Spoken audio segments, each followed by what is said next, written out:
Hello मेरे प्यारे दोस्त, कैसे हो आप लोग। तो हम आज फिर से आपके साथ आ चुके हैं क्लास 9th का साइंस लेकर, जिसमें हम लोग पढ़ रहे हैं परमाणु एवं अणु, एटम्स एंड मॉलिक्यूल्स। इसके बारे में हम लोग पढ़ रहे हैं। पीछे वाला क्लास में हम लोगों ने कनाड के बारे में पढ़ा, जो दार्शनिक थे।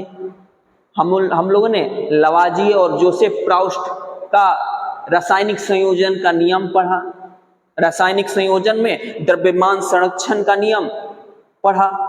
उसमें ये पढ़ा कि द्रव्यमान का ना तो मास का ना तो सृजन होता है और ना ही विनाश होता है। स्थिर अनुपात का नियम पढ़ा। हमने ये पढ़ा कि कोई भी यौगिक है तो उसमें जो तत्व का, एलिमेंट का रेशियो होता है वो फिक्स होता है, स्थिर होता है।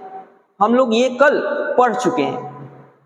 तो आज आगे, जैसे सीरियल में नहीं देखते हो, पहले रिकैप कराता है, उसके बाद बोलता है अब आगे।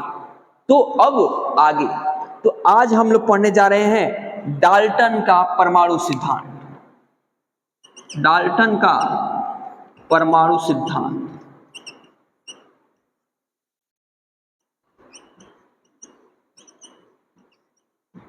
तो डाल्टन जो थे एक साइंटिस्ट थे, ठीक है।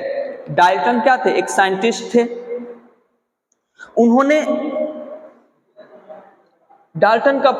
परमाणु द्रव्य जो होते हैं, कोई भी द्रव्य जो है, कोई भी पदार्थ जो है, कोई भी जो पदार्थ है उसका जो प्रकृति है, द्रव्य का जो प्रकृति है उसका आधारभूत सिद्धांत को प्रस्तुत किया। कोई भी पदार्थ है उसके प्रकृति का आधारभूत सिद्धांत को प्रस्तुत किया कि जो कोई भी जो द्रव्य होता है उसका बेसिक स्ट्रक्चर कैसा होता है। कोई भी द्रव्य जो होता है वो सबसे छोटा कण किससे बना होता है, इसके बारे में डाल्टन साहब बताए। किसी भी द्रव्य का प्रकृति का आधारभूत सिद्धांत को प्रस्तुत किया। द्रव्य के प्रकृति का आधारभूत सिद्धांत को, द्रव्य के प्रकृति का, द्रव्य के नेचर का बेसिक स्ट्रक्चर को रिप्रेजेंट किया कि जो द्रव्य है, कोई भी पदार्थ है, उसका जो बेसिक है, जो एकदम मूल कण है, जो सबसे छोटा कण है जिससे वो पदार्थ बना है, उसके बारे में व्याख्या किया, उसके बारे में आपको बताया। कौन? डाल्टन साहब। उन्होंने द्रव्य को विभाजित किया छोटा से छोटा कण में। मतलब अपने खुद ऐसे थोड़ी है कि तोड़ तोड़ के विभाजित किया, कहने का वो मतलब नहीं है। मतलब वो द्रव्य को सबसे छोटे कण के बारे में उन्होंने भी क्या किया? एक्सप्लेन किया, उन्होंने भी बताया।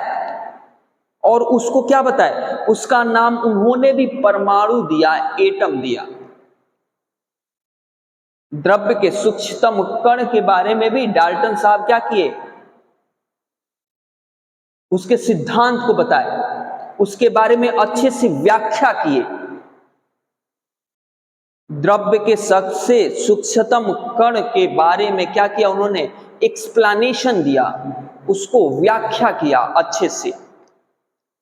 अभी तक पहले क्या था? बस बता दिए कि सूक्ष्मतम कण होता है उसको परमाणु, लेकिन उसको व्याख्या अभी तक कोई नहीं किया था।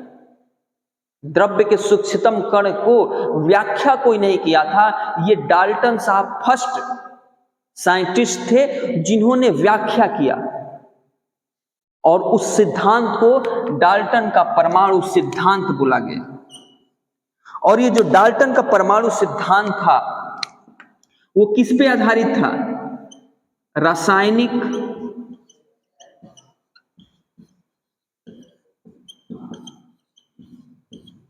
संयोजन के नियम पर आधारित था।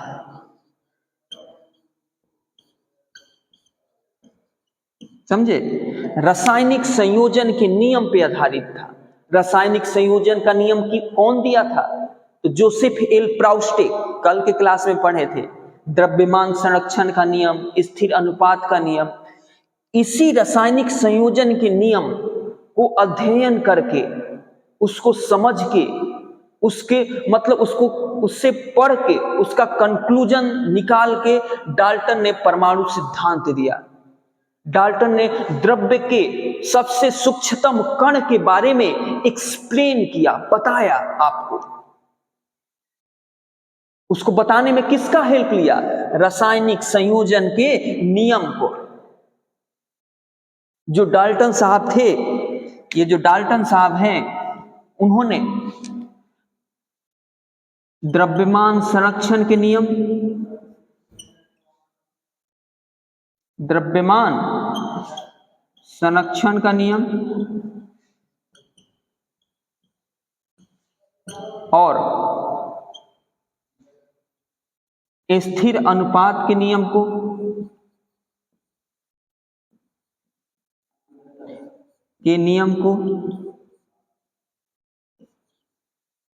युक्ति संगत व्याख्या किया। युक्ति संगत मतलब अच्छे से उसको, मतलब जैसे ऐसे ही नहीं कि केवल मतलब अपना विचार दे दिए कि ऐसा होता है, नहीं, उन्होंने उसके पीछे का राज भी बताया कि ऐसा क्यों होता है। युक्ति संगत व्याख्या किया, समझ रहे हो? युक्ति संगत व्याख्या किया।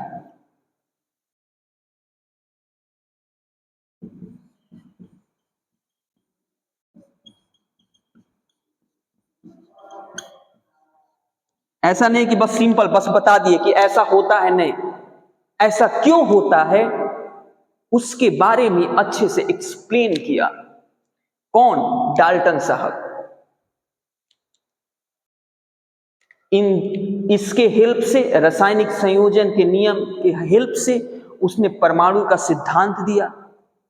उन्होंने द्रव्यमान संरक्षण का नियम और स्थिर अनुपात के नियम को युक्ति संगत व्याख्या किया। उन्होंने ये बताया कि चाहे वो तत्व हो, यौगिक हो, मिश्रण हो, कुछ भी हो, पदार्थ हो,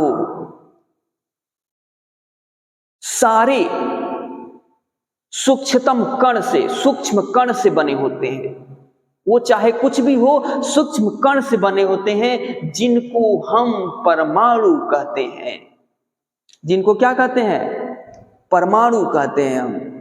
जिनको क्या कहते हैं हम? जिनको हम परमाणु कहते हैं। तो डाल्टन साहब ने ही बताया कि चाहे वो तत्व हो, यौगिक हो या मिश्रण हो, वो सूक्ष्मतम कण से बने होते हैं, जिनको हम परमाणु कहते हैं। कौन बताया? डाल्टन साहब ने बताया। डाल्टन साहब ने परमाणु सिद्धांत के तहत 5 या 6 नियम दिए। परमाणु सिद्धांत के तहत 5 या 6 नियम दिए। आप बोर्ड का एग्जाम दे रहे हो, पूछ देगा डाल्टन के परमाणु सिद्धांत को एक्सप्लेन करिए, डाल्टन के परमाणु सिद्धांत को बताइए। सब्जेक्टिव में आपको लिखना पड़ेगा दोस्त। तो डाल्टन का जो परमाणु सिद्धांत, डाल्टन साहब ने क्या बताया, उसको मैं अभी एक्सप्लेन करने वाला हूं। ये तो भूमिका थी। आपको डाल्टन का परमाणु सिद्धांत बताने से पहले ये भूमिका थी जिसको आपको लिखना है। उसके बाद आपको क्या करना है, उनके जो नियम हैं उसको एक्सप्लेन करना है, तब आपके नंबर बनते हैं। तो डाल्टन साहब ने, उनका जो फर्स्ट नियम था, उन्होंने ये बताया, डाल्टन साहब ने फर्स्ट नियम ये दिया कि कोई भी द्रव्य जो है, कोई भी पदार्थ जो है, उसका सूक्ष्मतम कण, सूक्ष्म कण परमाणु होता है, जो रासायनिक अभिक्रिया में भाग लेता है। कोई भी पदार्थ है, उसका सबसे छोटा कण परमाणु होता है, जो दूसरे पदार्थ के साथ यदि रासायनिक अभिक्रिया करना है तो वो परमाणु भाग लेगा। समझ रहे हो क्या? क्या समझे? तो कोई भी पदार्थ का सूक्ष्मतम कण परमाणु होता है, वह परमाणु यदि उस पदार्थ को दूसरे के साथ लड़ाई करना है, मतलब केमिकल रिएक्शन करना है, तो वो परमाणु भी उस केमिकल रिएक्शन में भाग लेगा, रासायनिक अभिक्रिया में भाग लेगा। कौन? तो उस पदार्थ का सूक्ष्मतम कण जो परमाणु है उस रासायनिक अभिक्रिया में भाग लेगा। समझे? क्या समझे? कि कोई भी पदार्थ का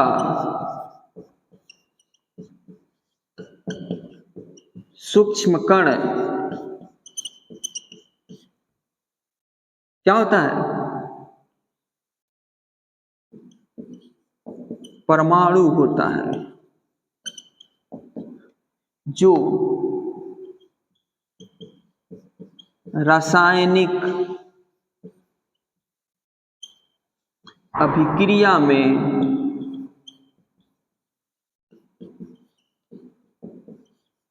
भाग लेता है। एक्चुअली लाइन कट गया है, इसीलिए थोड़ा सा कम दिख रहा होगा, उसके लिए सॉरी। इन्वर्टर का लाइट में पढ़ा रहा हूं, क्योंकि हमने वादा किया था कि लेक्चर पर डे आएगा, चाहे कुछ भी हो जाए। ठीक है? तो हमने क्या बताया? कोई भी पदार्थ का सूक्ष्म कण परमाणु होता है जो रासायनिक अभिक्रिया में भाग लेता है। ठीक है? ये फर्स्ट नियम था। किसका? डाल्टन का परमाणु सिद्धांत का। दूसरा उन्होंने ये दिया कि परमाणु जो होता है, परमाणु किसी भी पदार्थ का अविभाज्य कण होता है। माने अविभाजित, मतलब उससे अब विभाजित नहीं हो सकता है, सबसे सूक्ष्मतम कण है, अब उससे सूक्ष्मतम कण पॉसिबल नहीं है। परमाणु जो होता है किसी भी पदार्थ का अविभाजित कण होता है, माने अब वो विभाजित नहीं हो सकता है, अविभाजित कण होता है, जिसका न तो सृजन हो सकता है और न ही विनाश हो सकता है। परमाणु किसी भी पदार्थ का, किसी भी द्रव्य का सूक्ष्मतम कण है, अविभाजित कण है, जिसका न तो सृजन हो सकता है, मतलब न तो प्रोडक्शन हो सकता है, और न ही विनाश हो सकता है, मतलब न ही डिस्ट्रॉय हो सकता है। वह सूक्ष्मतम कण है। कौन? परमाणु। किसका? किसी भी पदार्थ का। किसी भी पदार्थ का परमाणु सूक्ष्मतम कण है, जिसका न तो विनाश हो सकता है और न ही उसको बनाया जा सकता है। समझे? तो ये दूसरा पॉइंट था। फर्स्ट पॉइंट था किसी भी पदार्थ का सूक्ष्मतम कण क्या होता है? परमाणु होता है, जो रासायनिक अभिक्रिया में भाग लेता है। तो आप देख रहे हो डाल्टन साहब को। डाल्टन साहब शुरू में ही मैं बताया था कि वो द्रव्य के आधारभूत सिद्धांत को प्रस्तुत किया, द्रव्य के प्रकृति के आधारभूत सिद्धांत को, मतलब द्रव्य का सब जो सबसे सूक्ष्मतम कण है परमाणु, उसको व्याख्या किया, उसको एक्सप्लेन किया, उसके बारे में बताया आपको। तो देखो बता रहे हैं कि भैया परमाणु जो होता है किसी भी पदार्थ का सूक्ष्मतम कण है जो रासायनिक अभिक्रिया में भाग लेता है।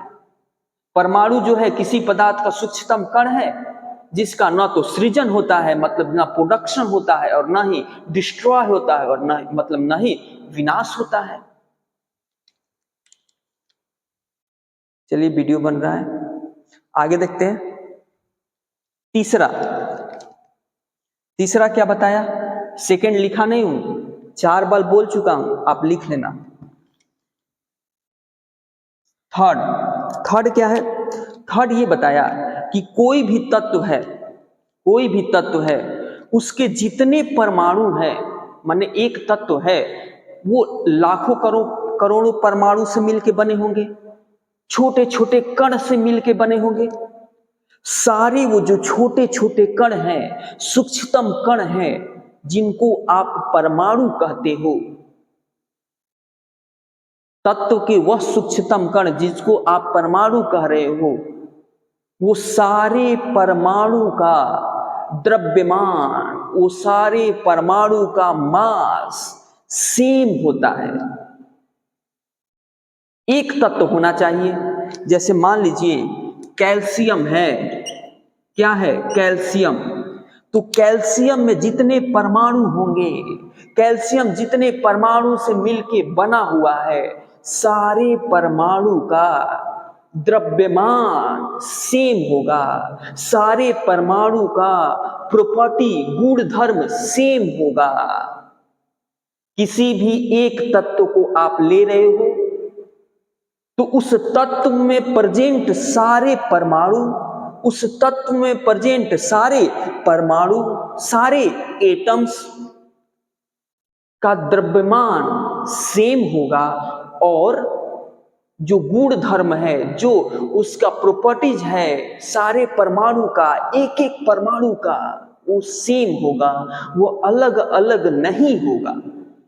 किसका बात कर रहे हैं? सिर्फ और सिर्फ एक तत्व का बात कर रहे हैं, एक से ज्यादा तत्व का नहीं, सिर्फ और सिर्फ एक तत्व का यदि बात करें तो उस तत्व में जितने परमाणु हैं, जितने एटम्स हैं, उसके मास सेम होंगे, उसके परमाणु के जो गुण धर्म होंगे, उस परमाणु के जो, उस एटम के जो प्रॉपर्टीज होंगे, वो सेम होंगे। तीसरा नियम है ये। चौथा नियम क्या है सर? चौथा नियम क्या है सर? तो चौथा नियम ये है कि यदि अलग अलग तत्व हैं, एक ही तत्व नहीं है, अलग अलग तत्व है, जैसे कैल्शियम है, सोडियम है, ऑक्सीजन है, हाइड्रोजन है, यदि अलग अलग तत्व है तो उनके परमाणु, माने कैल्शियम का परमाणु, सोडियम का परमाणु, हाइड्रोजन का परमाणु, ऑक्सीजन का परमाणु, इनके जो परमाणु हैं उनका द्रव्यमान अलग अलग होगा। यदि एक तत्व था तो उनमें जितने परमाणु थे उनका द्रव्यमान सेम था। यदि अलग अलग तत्व हैं तो उनके परमाणु का द्रव्यमान अलग अलग होगा, और उनके परमाणु का गुण धर्म, प्रॉपर्टी भी अलग अलग होगा, सेम नहीं होगा। मतलब इसके परमाणु, इसके परमाणु, इसका एक परमाणु लीजिए, इसका एक परमाणु, तो इसके एक परमाणु का द्रव्यमान इसके एक परमाणु के द्रव्यमान से अलग होगा, सेम नहीं होगा। इसके एक परमाणु का प्रॉपर्टी इसके एक परमाणु के प्रॉपर्टी से अलग होगा, सेम नहीं होगा। समझ रहे हो? यदि आप अलग अलग तत्व लेते हो, अलग अलग एलिमेंट लेते हो, तो उनके परमाणु का द्रव्यमान भी अलग होगा, उनके परमाणु का प्रॉपर्टीज भी अलग होगा, उनके परमाणु का गुण धर्म भी अलग होगा। गुण धर्म प्रॉपर्टीज एक ही होता है, समझे? ये चौथा नियम था। पांचवा नियम क्या है सर? तो पांचवा नियम ये है, क्या है सर पांचवा नियम? तो पांचवा ये नियम ये है कि जैसे दो तत्व मिल के यौगिक बनाते हैं, और उस यौगिक में प्रेजेंट तत्व, उस यौगिक में प्रेजेंट तत्व स्थिर अनुपात में होते हैं, उनका अनुपात क्या होता है? स्थिर होता है। चलिए वीडियो रुका नहीं है, अच्छे से बन रहा है, ठीक है।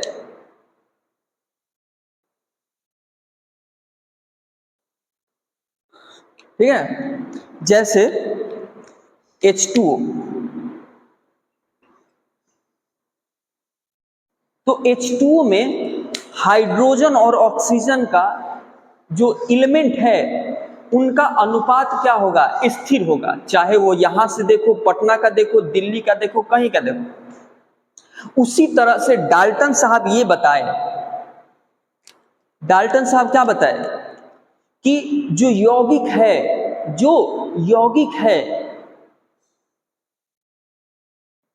उनमें जो तत्व है और उनके जो परमाणु है उसका अनुपात स्थिर होता है। जो मतलब कोई भी यौगिक है वो स्थिर अनुपात के परमाणुओं से मिलके बने होते हैं। सॉरी, कोई भी यौगिक है तो जिस तरह से उनके तत्व का अनुपात स्थिर होता है, मतलब दो हाइड्रोजन है, एगो ऑक्सीजन है, दो हाइड्रोजन है और एगो ऑक्सीजन है, तत्व का अनुपात चाहे यहां का देखो, पटना का देखो, दिल्ली का देखो, हर जगह का सेम है। तो जिस तरह से तत्व का अनुपात स्थिर होता है उसी तरह से इनके परमाणुओं का भी अनुपात, माने अलग अलग तत्वों के परमाणुओं का अनुपात भी स्थिर होता है, चेंज नहीं करता है। अलग अलग कोई भी यौगिक है, एक से ज्यादा तत्वों से मिलकर बने हुए हैं तो उन तत्वों के अनुपात स्थिर होता है, उसी तरह से उन तत्वों के परमाणुओं का अनुपात भी स्थिर होता है। मतलब क्या, इसमें दो को हाइड्रोजन का परमाणु है, एगो ऑक्सीजन का परमाणु है, दो हाइड्रोजन का परमाणु, एक ऑक्सीजन का परमाणु मिलके ये बना है 2:1। तो चाहे आप पटना का देखो, चाहे आप दिल्ली का देखो, चाहे आप मुंबई का देखो, चाहे आप अमेरिका का देखो, परमाणु का अनुपात स्थिर रहेगा। दो ही हाइड्रोजन के परमाणु रहेंगे, एक ऑक्सीजन के परमाणु रहेंगे। आप CO2 को देखो, यदि कार्बन का एक परमाणु है, ऑक्सीजन का 2 परमाणु है, तो आप कहीं का कार्बन डाइऑक्साइड देखो, कार्बन का एक ही परमाणु रहेगा, ऑक्सीजन का 2 ही परमाणु रहेगा। क्लियर हो रहा है कि नहीं? बात समझ में आ रहा है कि नहीं? क्या हुआ, भिन्न भिन्न तत्वों के परमाणु परस्पर छोटी पूर्ण संख्या के अनुपात में संयोग कर यौगिक का निर्माण करते हैं। भिन्न भिन्न तत्वों के परमाणु, इसको लिखवा देते हैं, थोड़ा सा है समझने वाला, कॉम्प्लिकेटेड। भिन्न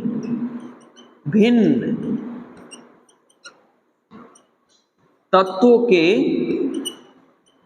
परमाणु स्थिर अनुपात में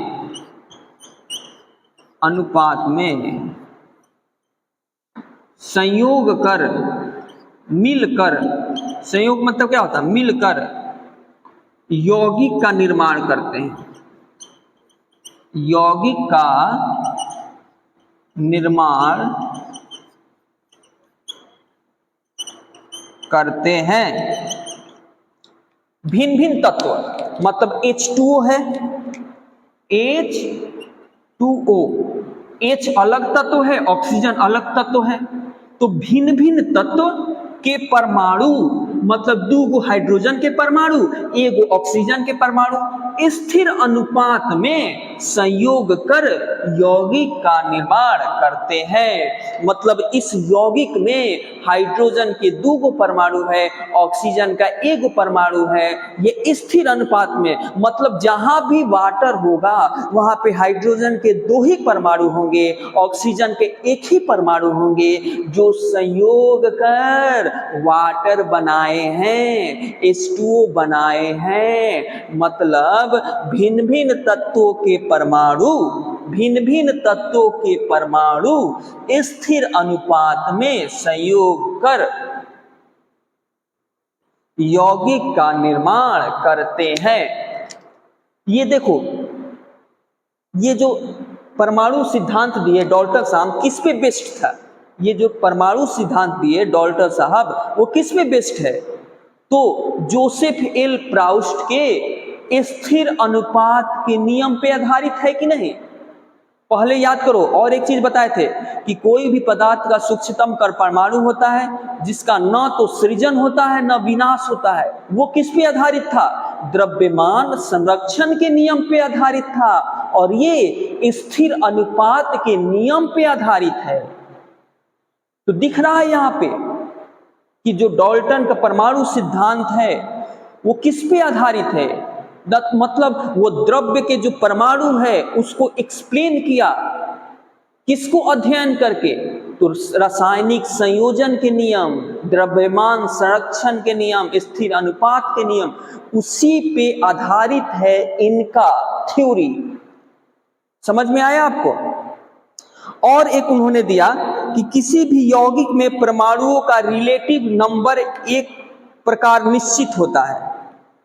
किसी भी यौगिक में परमाणुओं का, किसी भी यौगिक में परमाणुओं का क्या दिया, किसी भी यौगिक में परमाणुओं का रिलेटिव नंबर, किसी भी यौगिक में, किसी भी यौगिक में परमाणुओं का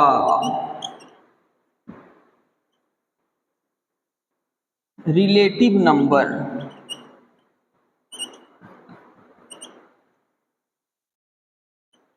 निश्चित होता है।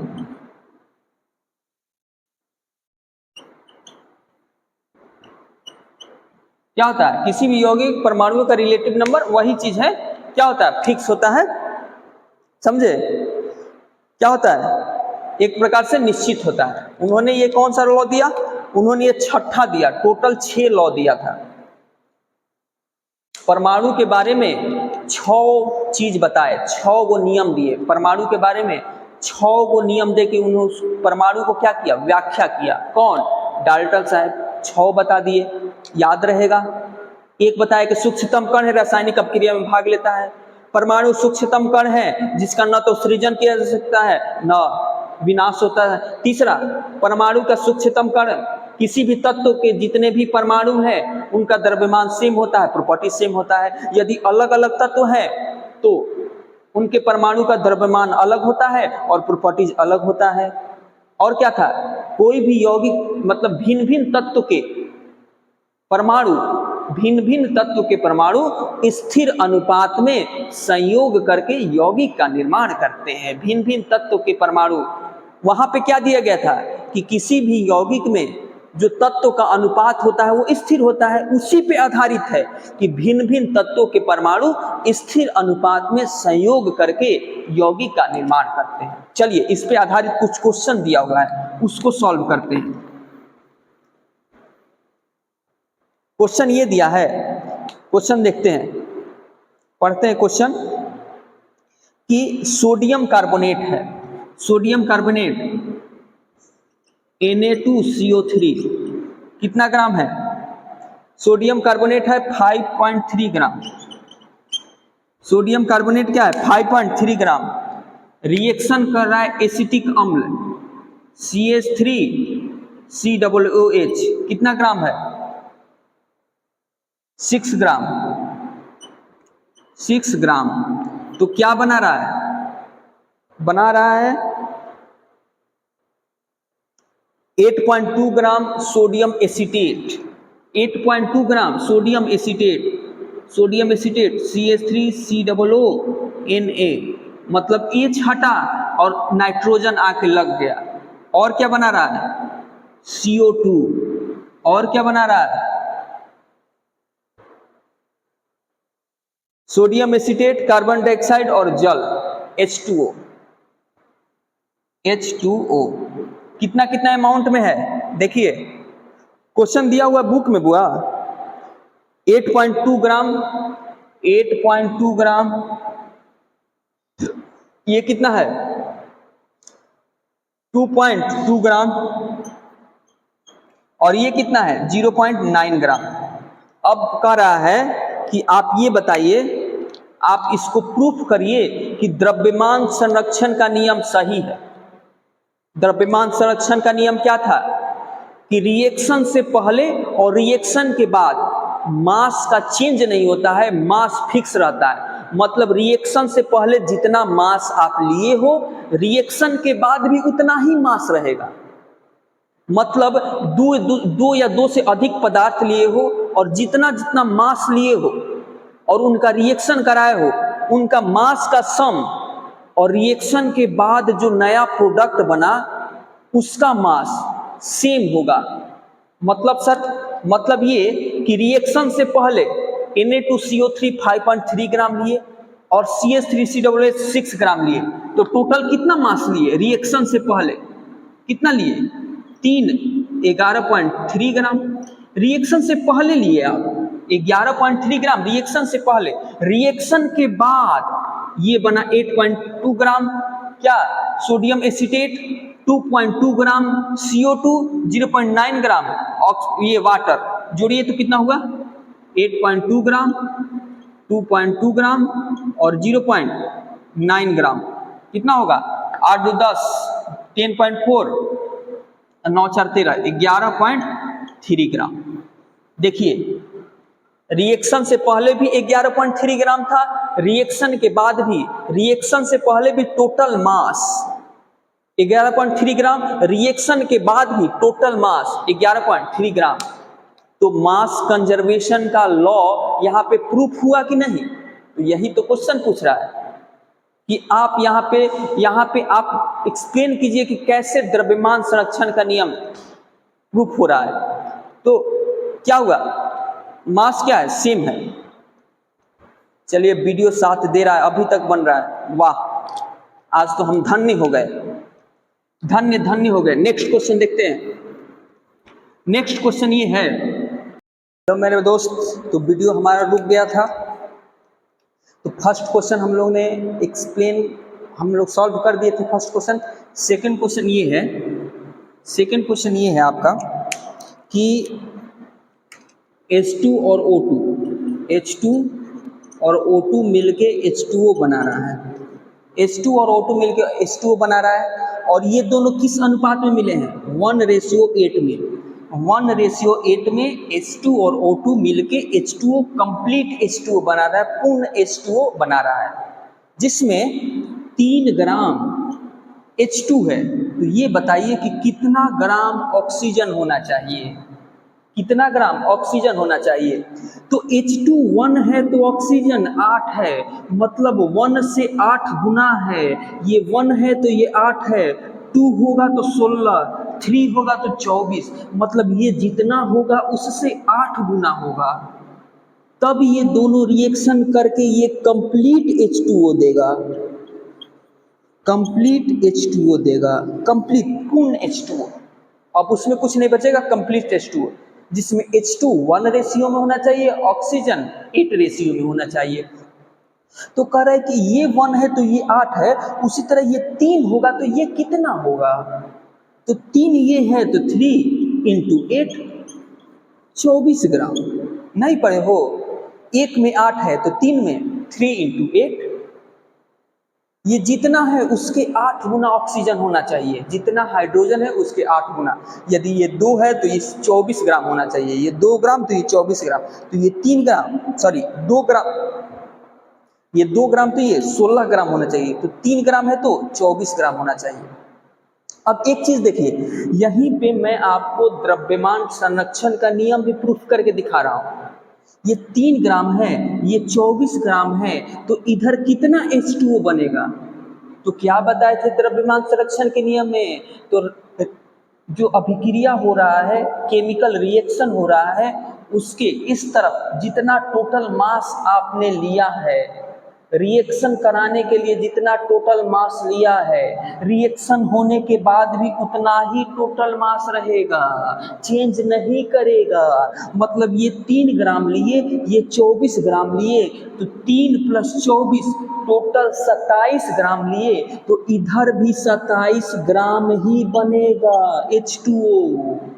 ऐसा नहीं कि 28 ग्राम बन जाएगा, ऐसा नहीं कि 26 ग्राम बनेगा, नहीं, इधर 3 ग्राम हाइड्रोजन है, 24 ग्राम ऑक्सीजन है, तो इन दोनों का सम 27 ग्राम, तो 27 ग्राम इधर H2O बनेगा। समझ रहे हो?